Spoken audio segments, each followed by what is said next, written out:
کتنے خوبصورت لمحات ہے، اسی لیے صحابہ کرام تمنا کرتے تھے کہ کاش پورے سال کو رمضان شریف ہی بنا دیا جائے، کیونکہ یہی برکت والے دن ہیں جس میں فرشتے انسانوں پر، مومنوں پر درود بھیجتے ہیں جب وہ سحری کھا رہے ہوتے ہیں، مغفرت کی دعائیں ہو رہی ہوتی ہیں، روزے داروں کی دعا پر فرشتے آمین کہہ رہے ہوتے ہیں۔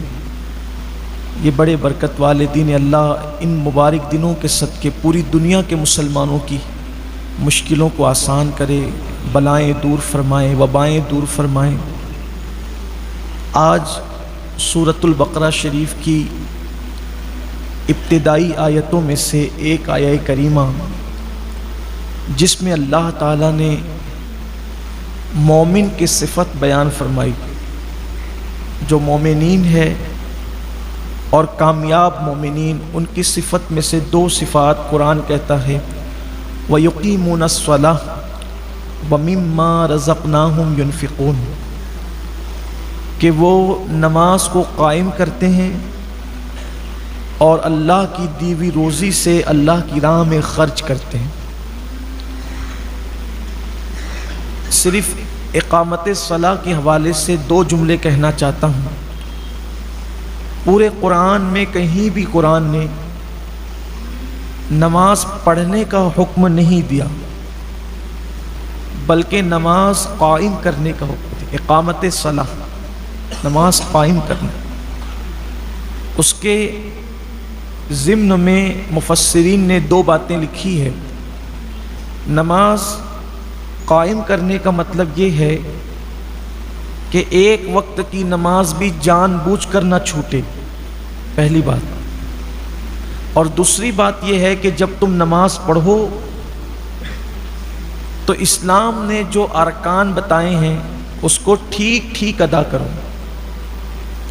جیسے ہاتھ اٹھانے کا جو قانون ہے اس کے مطابق ہاتھ اٹھاؤ، ہاتھ باندھنے کا جو قانون ہے اس کے مطابق، رکوع کرنے کا جو قانون ہے اس کے مطابق، یعنی اس حدیث پر عمل کرو صلو کما رأیتمونی اصلی۔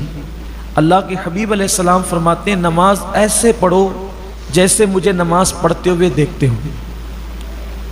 اب آپ دیکھ لیں نماز کی حالت میں کسی کے ہاتھ یوں ہوتے ہیں، کسی کے ہاتھ یوں ہوتے ہیں، یعنی جس کی جو مرضی ہے وہ کرتا ہے۔ یہ اقامت صلاح کا قانون نہیں ہے، اپنی مرضی نہیں۔ نماز سیکھیے اور سیکھ کر پڑھیے۔ میں نے تفسیر قرآن میں پہلے ہی دن کہا تھا، جو روزانہ ہمارے یہاں ہوتی ہے تراویح کے بعد، کہ کم سے کم گھنٹہ ڈیڑھ گھنٹہ نکال کر کسی اچھے عالم دین کے پاس یا کسی معلومات والے مبلغ کے پاس تھوڑا سا بیٹھ کر نماز سیکھ لیں، ظاہری ارکان کیا ہیں۔ تو اقامت صلاۃ کا پہلا مطلب، پہلا قول اس پر جان بوجھ کر بھی ایک وقت کی نماز نہ چھوڑی جائے۔ نمبر دو، تمام ارکان کو صحیح ادا کیا جائے۔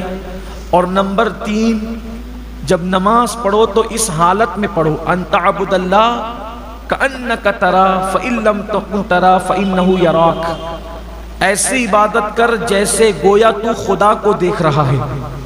اور اگر یہ پوزیشن نہیں بن سکتی تو پھر یہ تصور کرو کہ اللہ تمہیں دیکھ رہا ہے اور وہ تو تمہیں دیکھ ہی رہا ہے، یعنی اس تصور کے ساتھ نماز پڑھنا کہ اللہ مجھے دیکھ رہا ہے۔ یہ ہے اقامت صلاح۔ اب آپ دیکھ لیں کہ ہم میں کتنے لوگ ہیں جن کا یہ حال ہے کہ وہ اقامت صلاح پر عمل کرتے ہیں۔ نماز پڑھنے سے کوئی کامیابی نہیں ملنا ہے جب تک کہ قرآن کی اس مراد پر عمل نہ کرو، اقامت صلاح کے حوالے سے۔ پھر قرآن کہتا ہے وَمِمَّا رَزَقْنَاهُمْ يُنْفِقُونَ۔ آج میرا اصل عنوان یہی ہے کہ وہ اللہ کی دی ہوئی روزی سے، دیکھو قرآن مقدس کا لہجہ، قرآن کا انداز، کتنی حکمت بھرے انداز میں قرآن گفتگو کرتا ہے۔ وَمِمَّا رَزَقْنَاهُمْ يُنْفِقُونَ، اور ہماری دی ہوئی روزی سے، یعنی اللہ کی دی ہوئی روزی سے وہ اللہ کی راہ میں خرچ کرتے ہیں۔ یہاں یہ خرچ سے مراد بعض مفسرین بلکہ اکثر مفسرین اس طرف گئے ہیں کہ اس سے زکوٰۃ کا وجوب مراد ہے، کہ وہ اللہ تبارک و تعالیٰ کی دی ہوئی روزی سے زکوٰۃ ادا کرتے ہیں۔ نظام زکوٰۃ کیا ہے؟ پہلی بات تو قرآن نے غلط فہمی دور کر دی کہ تم اپنے مال سے نہیں دیتے، مال تو تمہارا ہے بھی نہیں، تم خود تمہارے نہیں ہو، ہماری دی ہوئی روزی سے جو ہم نے دیا ہے۔ اسلام میں جب شروع دن تھے، شروع ایام تھے، بڑی سختی تھی۔ دیکھیے حیرت بھی ہوتی ہے اس پر، خوشگوار حیرت ہوتی کہ جن دنوں اسلام قبول کرنا کافروں کی طرف سے بھی سخت اذیتیں، مشکلیں، مصیبتیں، اسلام کا اظہار کرنے پر بھی مارا پیٹا جاتا تھا، اس وقت قوانین بھی سخت تھے۔ شروع دنوں میں، شروع دنوں کے قوانین یہ تھے کہ مسلمان جتنا کمائیں گے تو دن بھر میں اپنی ضرورت پہ وہ جتنا خرچ کر سکتے ہیں کر لیں، باقی جتنے پیسے بچیں گے ان کو بستر پہ جانے سے پہلے وہ سارے پیسے اللہ کی راہ میں تقسیم کر دینا ہے، یعنی وہ جمع نہیں کر سکتے تھے۔ اسی لیے جو شروع دن کے مسلمان ہیں ان کی بڑی اہمیت ہے، سابقون الاولون، ان کا ثواب بھی سب سے الگ ہے، بلکہ اور صحابہ بھی ثواب میں ان کے برابر نہیں ہے جو بعد میں آئے، وہ بھی صحابی ہے۔ جنہوں نے شروع میں کلمہ پڑھا وہ بھی صحابی ہے، جو فتح مکہ کے بعد آئے وہ بھی صحابی ہے، دونوں قابل احترام ہیں۔ لیکن یہ جو سابقون الاولون ہیں ان کا مٹھی بھر جو خیرات کرنا اور فتح مکہ کے بعد آنے والوں کا احد پہاڑ کے برابر سونا خیرات کرنا، دونوں برابر نہیں۔ اب آپ سوچ سکتے ہیں، ہے دونوں صحابی، ہے دونوں صحابی۔ اصل میں یہ حدیث جو آئی ہے نا کہ میرے صحابی کا مٹھی بھر جو خیرات کرنا اور تمہارا احد پہاڑ کے برابر سونا خیرات کرنا دونوں برابر، ہوا یہ تھا کہ ایک صاحب نے جو فتح مکہ کے بعد ایمان لائے تھے، انہوں نے کسی پہلے ایمان لانے والے صحابی کو کچھ کہہ دیا تھا، ان کا دل دکھ گیا تھا، تو اس پر یہ حدیث اللہ کے رسول علیہ السلام نے بیان فرمائی۔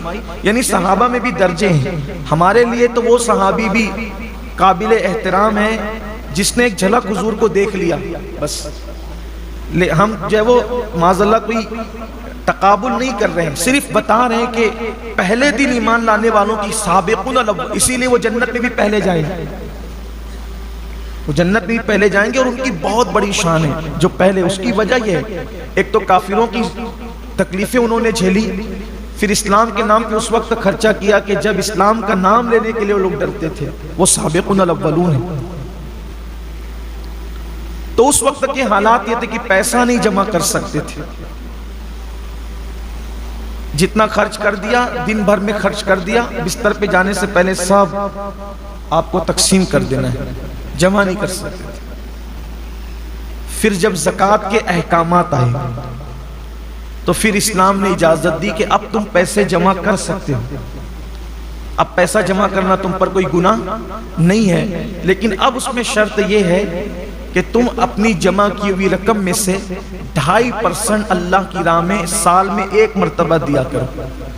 پھر اس کے مصارف بتائے گئے کہ یہ ان راستوں میں کم و بیش 7 طبقے قرآن مقدس نے بیان فرمائے ہیں کہ ان راستوں میں تمہیں خرچ کرنا ہے، جن میں سے بہت سارے طبقات ہیں جو ہندوستان میں پائے نہیں جاتے، تو اس کی تفصیل آگے ہم آپ کے سامنے پیش کریں گے۔ اگر کوئی شخص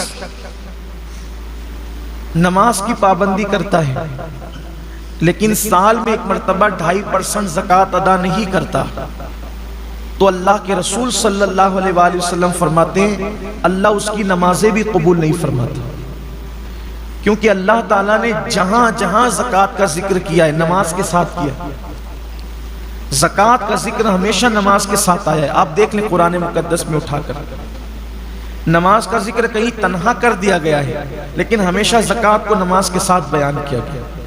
زکوٰۃ کا معنی ہوتا ہے پاک کرنے،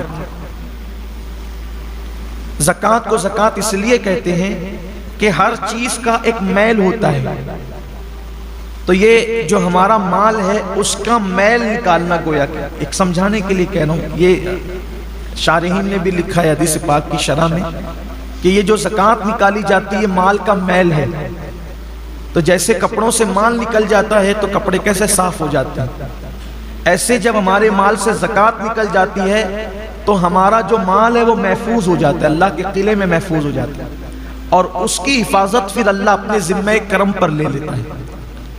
اور جو لوگ ادا نہیں کرتے زکوٰۃ، کچھ لوگ ایسے ہیں کہ جنہیں بہت تکلیف ہوتی ہے زکوٰۃ ادا کرنے میں، حالانکہ دیا اللہ نے، اور ادا کتنی کرنا ہے؟ صرف 2.5%، یعنی 100 روپے پر 2.5 روپیہ دینا ہے صرف، اور 97.5 روپے اپنے لیے رکھنا ہے۔ اب دیکھیں 97.5 کتنے ہوتے ہیں، اور صرف 2.5%، اور یہ فرض ہے۔ سیدنا صدیق اکبر نے ان کے ساتھ جنگ کی تھی جن لوگوں نے اللہ کے رسول علیہ السلام کے وصال کے بعد زکوٰۃ ادا کرنے سے انکار کیا تھا۔ صدیق اکبر نے فرمایا تھا میں ان کے ساتھ ایسے ہی جہاد کروں گا جیسے ہم کافروں پہ جہاد کرتے ہیں، حتیٰ کہ اگر دور رسالت میں یہ اونٹ کی نکیل اور رسی بھی بطور زکوٰۃ دیتے تھے، اگر یہ رسی بھی روک لیں گے تو بھی میں ان کے ساتھ جہاد کروں گا۔ اور آپ نے کیا۔ معاملہ ایک رسی کا نہیں تھا، معاملہ پیسوں کا نہیں تھا، معاملہ زکوٰۃ کی فرضیت کا تھا۔ اور زکوٰۃ کی فرضیت اسلام کے وہ 5 بنیادی ستونوں میں سے ایک ہے جس کا ذکر اللہ کے رسول علیہ السلام نے فرمایا کہ اسلام کی بنیاد 5 چیزوں پر ہے: ایمان، نماز، روزہ، حج اور زکوٰۃ۔ یہ 5 ستون اسلام کے مضبوط۔ اگر کوئی زکوٰۃ کا انکار کرے تو وہ مسلمان نہیں رہ جاتا، وہ کافر ہو جائے گا۔ تو کچھ لوگوں کو زکوٰۃ دینے میں یار میں اتنی زکوٰۃ کیسے دوں؟ اللہ نے دیا، اللہ نے تو فرمایا کہ ہماری دی ہوئی روزی سے، اللہ کی دی ہوئی روزی سے۔ ایک حدیث پاک میں اللہ کے حبیب علیہ السلام کا فرمان ہے، قیامت کے دن لوگ دیکھیں گے کہ ایک بہت بڑا اژدہا ہے جس کی آنکھوں سے آگ نکل رہی ہے، اور جس کے دانت لوہے کے ہیں، لوہے کے دانت ہیں اس کے، اور آگ اس کی آنکھوں سے نکل رہی ہے۔ وہ ڈھونڈے گا تو دیکھے گا کہ ایک بندہ جو زکوٰۃ نہیں دیتا تھا، وہ اس سے مخاطب ہو کے کہے گا تیرا دایاں ہاتھ میری طرف کر تاکہ میں تیرا ہاتھ کھا جاؤں۔ آقا کریم صلی اللہ علیہ وآلہ وسلم کے فرمان کا مفہوم ہے کہ پھر وہ اس کا دایاں ہاتھ چبائے گا، اور دایاں ہاتھ چبا کر کے کھا لے گا، پھر بائیں ہاتھ کی طرف بڑھے گا۔ جب بایاں ہاتھ چبا کر کھائے گا تو پھر دایاں ہاتھ اس کا دوبارہ واپس آ جائے گا، پھر بایاں ہاتھ کھا چکا رہے گا تو دایاں ہاتھ کھائے گا تو بایاں واپس آ جائے گا۔ اور جس وقت وہ اژدہا جس کی آنکھوں سے آگ نکل رہی ہوگی اور دانت اس کے لوہے کی ہوں گے، وہ بھی جہنم کے بنے ہوئے لوہے کے، تو وہ جب چبا رہا ہوگا تو اس کی چیخ ایسی نکلے گی کہ اس کی چیخ نکلنے سے پورا میدان محشر کانپ جائے گا۔ آپ سوچیں وہ چیخ کیسی ہوگی کہ پورا میدان محشر کانپ جائے گا۔ تو پوچھا جائے گا یہ کس کی چیخ ہے؟ تو ارشاد ہوگا کہ یہ اس کی چیخ ہے کہ جو دنیا میں زکوٰۃ ادا نہیں کرتا۔ میدان محشر کوئی چھوٹا موٹا تو نہیں ہوگا، ہمارے کھیل کے گراؤنڈ کی طرح یا ہندوستان کے میدانوں کی طرح تو نہیں ہوگا۔ میدان محشر اولین اور آخرین سب جمع ہوگے، اس کی چیخ کتنی بلند ہوگی اس دن کہ پورا میدان محشر کانپ جائے گا، کتنی دردناک چیخ ہوگی زکوٰۃ نہیں دینے والوں کا۔ اچھا یہ کسی مولوی کی ڈرانے کی باتیں نہیں، نہ کسی سیاسی لیڈر کا قول ہے، یہ صادق الوعد الامین کا فرمان ہے جس نے اپنی زندگی میں کبھی اپنی مرضی سے کلام ہی نہیں کیا، زبان ان کی ہے، کلام خداوند قدوس کا ہے۔ تو جو وہ شخص جس کا وہ ہاتھ چبا کر کے کھا رہا ہوگا، وہ اژدہے سے پوچھے گا تو کون ہے؟ تو کہے گا کہ میں تیرا مال ہوں، تو مجھ سے محبت کرتا تھا لیکن میں تجھ سے محبت نہیں کرتا، بچا بچا کے رکھتا تھا۔ آج مال ہی کی محبت میں لوگ زکوٰۃ نہیں دیتے۔